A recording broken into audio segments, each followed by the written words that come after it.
দেখুন আপনি আমাদের হিজাব আছে, আপনার হিজাব না থাকতে পারে, আমার হিজাব আছে, আপনি ছুড়ে যান, নিজেকে নিজে বেইজ্জতি করেন না। আপনি একটা মহিলা হিসেবে মহিলা থাকেন, হিজাব পরি না এজন্য কথা বলবেন না। হিজাব আপনার চোখের মধ্যে মুখের মধ্যে কোনো জায়গাই নাই, কারণ আপনি যেভাবে অশৃঙ্খলতা করতেছেন।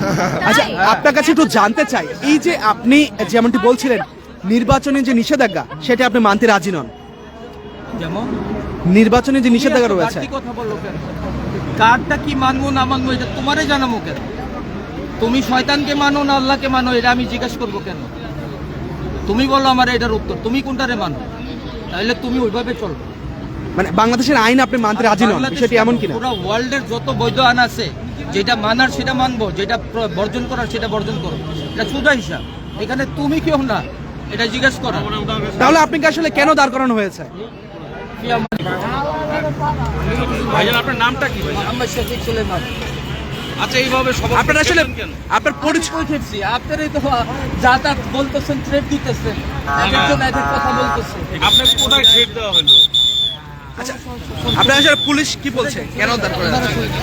কি আমানিল্লাহ, আপনাকে তো পুলিশ পুলিশ তো ছাড়ে নাই আপনাকে, পুলিশ তো যেতে বলেনি আপনাকে। আল্লাহ সুবহানাহু ওয়া তাআলা যদি পারমিশন দেয় পুলিশকে দেখাতে পারবো ইনশাআল্লাহ। ওনারা কি আল্লাহকে মানে না? সবাই এইসব ওনার সাথে কথা বলুন। কিন্তু আমাকে নিয়ে কথা বলছে। প্রবলেম কিছু না, ওনারা মাঝখান দিয়ে সবাই এসে দিয়ে গ্যাদারিং করে দিয়ে বলতেছে যে আপনি যাইতে কেন থামাইছে, বিভিন্ন ধরনের প্রশ্ন করতেছে। আমি এগুলোর উত্তর যতটুকু পারছি ততটুকু দিচ্ছি, শেষ। ওনারা পরে বললো যে জানা না না আপনি কথা মনে ভুল হচ্ছে। পুলিশ আপনাকে আটকাইছে, আটকানোর পরে কি বলছে? আটকানোর পিছনে কারণ আছে, সরকারি প্রজ্ঞাপন আছে আমার ডিএমপি করতে। গত মধ্যরাত থেকে মোটরসাইকেল সব যত ধরনের মোটরসাইকেল বেসরকারি মোটরসাইকেলগুলো চলাচল, এর মধ্যে আপনি আসছেন, তাই আমার এই বিষয়ে আপনার বক্তব্য।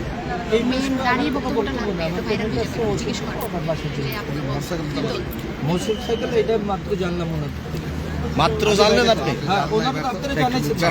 আপনার ট্রান্সপোর্ট আমি যে বন্ধ এটা আমি জানি, ট্রান্সপোর্ট আপনি আছে চলাচল আমি আমার সাথে কারোর ওই রকম একবার নিষেধ করছো। আচ্ছা স্যার আপনি আমাকে বলেন, ও যে উইদাউট পারমিশন, আনন্দ ভাই দাঁড়ান, ও যে উইদাউট পারমিশন করতেছে এটা কি অন্যায় না? ওরা স্যার এটা আমাদের অনুমতি রয়েছে। কিসের অনুমতি? তোমার মা বোনের আমি ভিডিও করব, তুমি এটার উত্তর দাও। আপনি তো ফিমেল পারসন না, ফিমেল হোক আর মেল হোক, তোমার বাবা যদি বাথরুমে যে আমি ভিডিও করব এটা কি সম্ভব? আচ্ছা রাখো না, এটা কি ঠিক? এটা তুমি রাখো, আমার সাথে কথা বলেন, আপনি কি আরো জানতেন? না তুমি মেয়ে টপিকটা তো গাড়ি টপিকটা তো আমার কাছে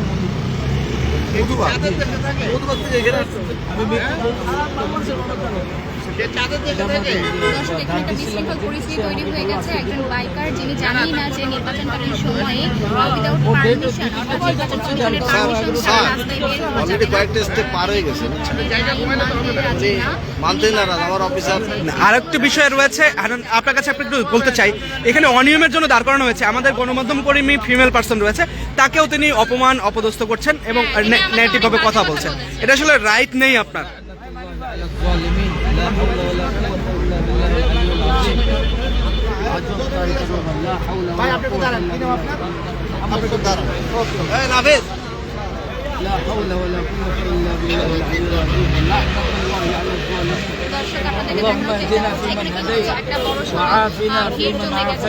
দর্শক এই মুহূর্তে রয়েছে রাজধানীর আগারগাঁও এলাকায়, এবং আগারগাঁও এলাকায় কিন্তু কিছু সময় পূর্বে গ্লোবাল টেলিভিশন সরাসরি সম্প্রচারে দেখানোর চেষ্টা করছিলাম। আইন শৃঙ্খলা রক্ষা বাহিনীর সদস্যরা কিন্তু বিভিন্ন স্থানে কিন্তু টহল দিচ্ছেন এবং সেখানে কিন্তু চেকপোস্ট রয়েছে। এখানে একজন মোটরসাইকেল আরোহী তাকে কিন্তু আইন শৃঙ্খলা রক্ষা বাহিনীর সদস্যরা দাঁড় করেন। তার পরবর্তীতে তিনি কিন্তু বাগবিতণ্ডায় যুক্ত হন এবং সেখানে কিন্তু তিনি যেমনটি বলছিলেন যে নিয়মগুলো রয়েছে সেটা তিনি মানতে রাজি নন, এবং তিনি যেমনটি বলছিলেন তিনি নির্বাচন কমিশন কিংবা বাংলাদেশের রাষ্ট্রীয় যে আইন রয়েছে সেগুলো তিনি মানতে রাজি নন। যতটুকু মানা সম্ভব তিনি ততটুকুই মানতে রাজি রয়েছেন এমনটি তিনি বলছেন, এবং পুলিশের কোনো বিষয়ে তিনি কোনো কথা বলতে রাজি হন, এবং পুলিশ যে বিষয়গুলো তার কাছে জানতে চাইছে সেই বিষয়ে কিন্তু সদ উত্তর তিনি কিন্তু দিতে পারেননি। পাশাপাশি গণমাধ্যম কর্মী যারা রয়েছেন তাদেরকেও কিন্তু ভিডিও কিংবা সরাসরি সম্প্রচার কিংবা সংবাদ সংগ্রহ করতে তিনি কিন্তু বাধা প্রদান করছেন বারবার।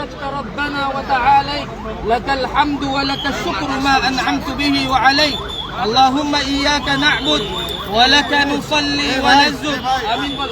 ونصلي ونسجد وإليك نحفد ونرجو رحمتك ونخشى عذابك إن عذابك بالكفار الملحدين. اللهم أعز الإسلام والمسلمين وأذل الشرك والمشركين ودمر أعداء الدين وجعل هذا البلد آمنا مطمئنا وسائر بلاد المسلمين. ونشكرك ونؤمن بك ونتوكل عليك. দর্শক এখানে কিন্তু প্রথমে কয়েকজন পুলিশ ছিল, এখন কিন্তু আরো পুলিশের টিম আসছে। শুধুমাত্র একজনকে ঘিরে এত জটলা সৃষ্টি হয়ে গেছে এবং তিনি দেশের আইন শৃঙ্খলা পরিস্থিতি মানতেই চান না। তিনি কারোর সাথে কোনো ধরনের কোঅপারেট করছে না, তিনি দেশের আইনই মানতে নারাজ এমনটাই জানাচ্ছেন। তিনি জানেনই না যে নির্বাচনে রাজধানীতে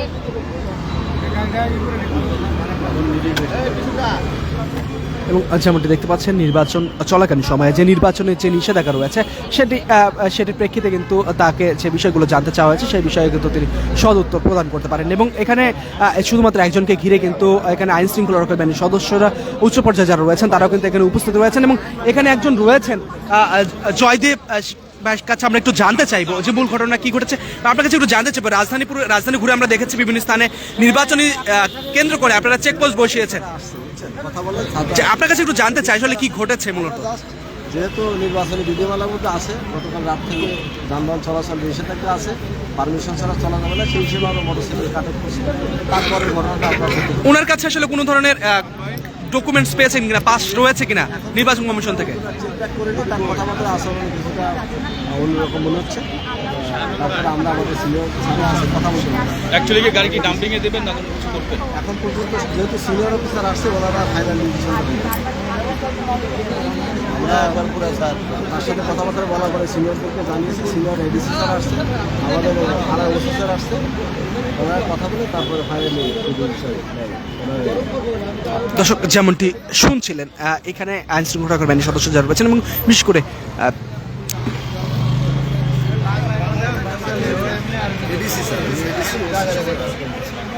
এবং এডিসি তিনিও কিন্তু সেখানে এসে উপস্থিত হয়েছেন শুধুমাত্র একজন ব্যক্তির কারণে এবং তাকে কাছে কিন্তু বিভিন্ন বিষয়ে জানতে চাইছেন।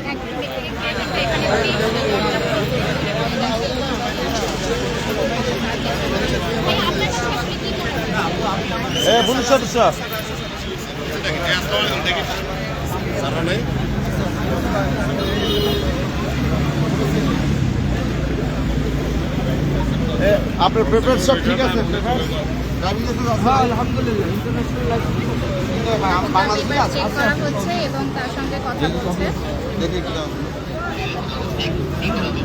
আপনি তো এমন এক সময় প্যাস লাগাই দিলেন। আমি প্যাস লাগানো নিয়েছি, আপনারা প্যাসের মধ্যে যদি পড়েন আচ্ছা আমরা চলে যাই। আপনি কি জানতেন না বিষয়টা? না আলহামদুলিল্লাহ মাত্র জানলাম। তাহলে আপনার উচিত কি এখন? আমি আমার যেটুকু করার অতটুকু করবো। না না এতটুকু বুঝতেছি না হ্যাঁ কি করা আমার তো উচিত। পেমেন্ট তো নিতে হবে, পেমেন্ট নিয়ে বাসে চলে যাবো। আপনার ঠিক আছে, আপনি জানেন না এখানে যখন জানলেন আপনার উচিত 4 মোটরসাইকেল ড্রাইভ না না করা। আপনাদের যদি সমস্যা হয় আমাদের না, আপনার সমস্যা হবে, আমার কি সমস্যা? এটা তো নিষেধ। তো আমার কথা অনুযায়ী তো আপনাদের চিনি এটা গাড়িটা নিয়ে আপনি বাসায় চলে যাবেন। ইনশাআল্লাহ যান, কি আমার যান। বাসায় চলে যাচ্ছেন, বাসায় চলে যাবেন, কি আমার আসসালামু আলাইকুম। মধুবাগ যাবেন। আসসালামু আলাইকুম। ও খোদা, দর্শক যেমনটি দেখছিলেন আর একজন মোটরসাইকেল তাকে কিন্তু ইতিমধ্যে পাঠিয়ে দেওয়া হয়েছে এবং তিনি কিন্তু এবং এতে করে এখানে কিন্তু আইন শৃঙ্খলা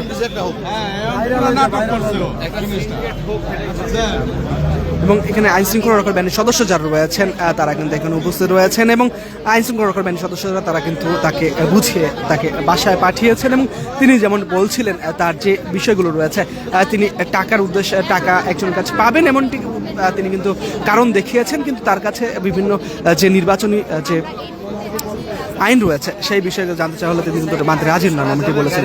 গাড়ি বের করুন। এবং এতে করে এই মুহূর্তে এখানে আমরা বিশৃঙ্খলা তৈরি হয়েছে এবং উৎসুক জনতার কিন্তু আমরা ভিড় দেখতে পাচ্ছি এবং আইন শৃঙ্খলা রক্ষা বাহিনীর সদস্য যারা রয়েছেন তারা কিন্তু পুরো রাজধানী জুড়ে বিভিন্ন স্থানে কিন্তু এই চেকপোস্টের ব্যবস্থা করা হয়েছে।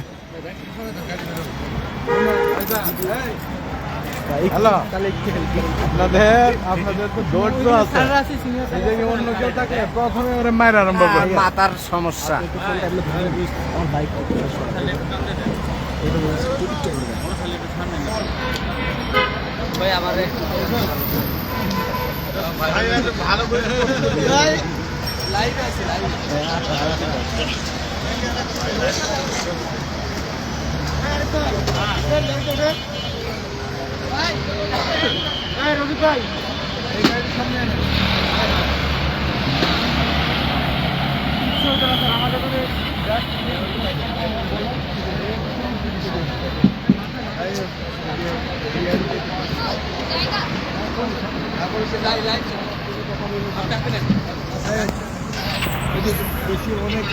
বয়স্ক দিচ্ছে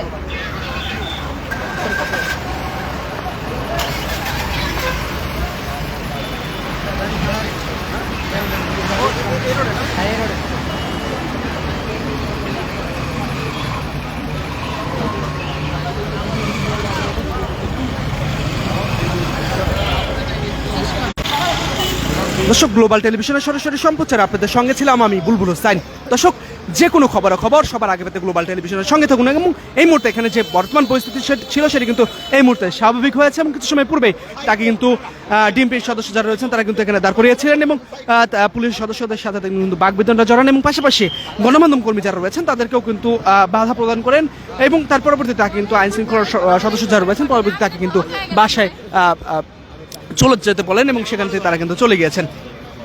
দর্শক, এই ছিল এখানের বর্তমান পরিস্থিতি। দর্শক, পুরো রাজধানী জুড়ে থাকছি আপনাদের সঙ্গেই, গ্লোবাল টেলিভিশনের সঙ্গে থাকুন।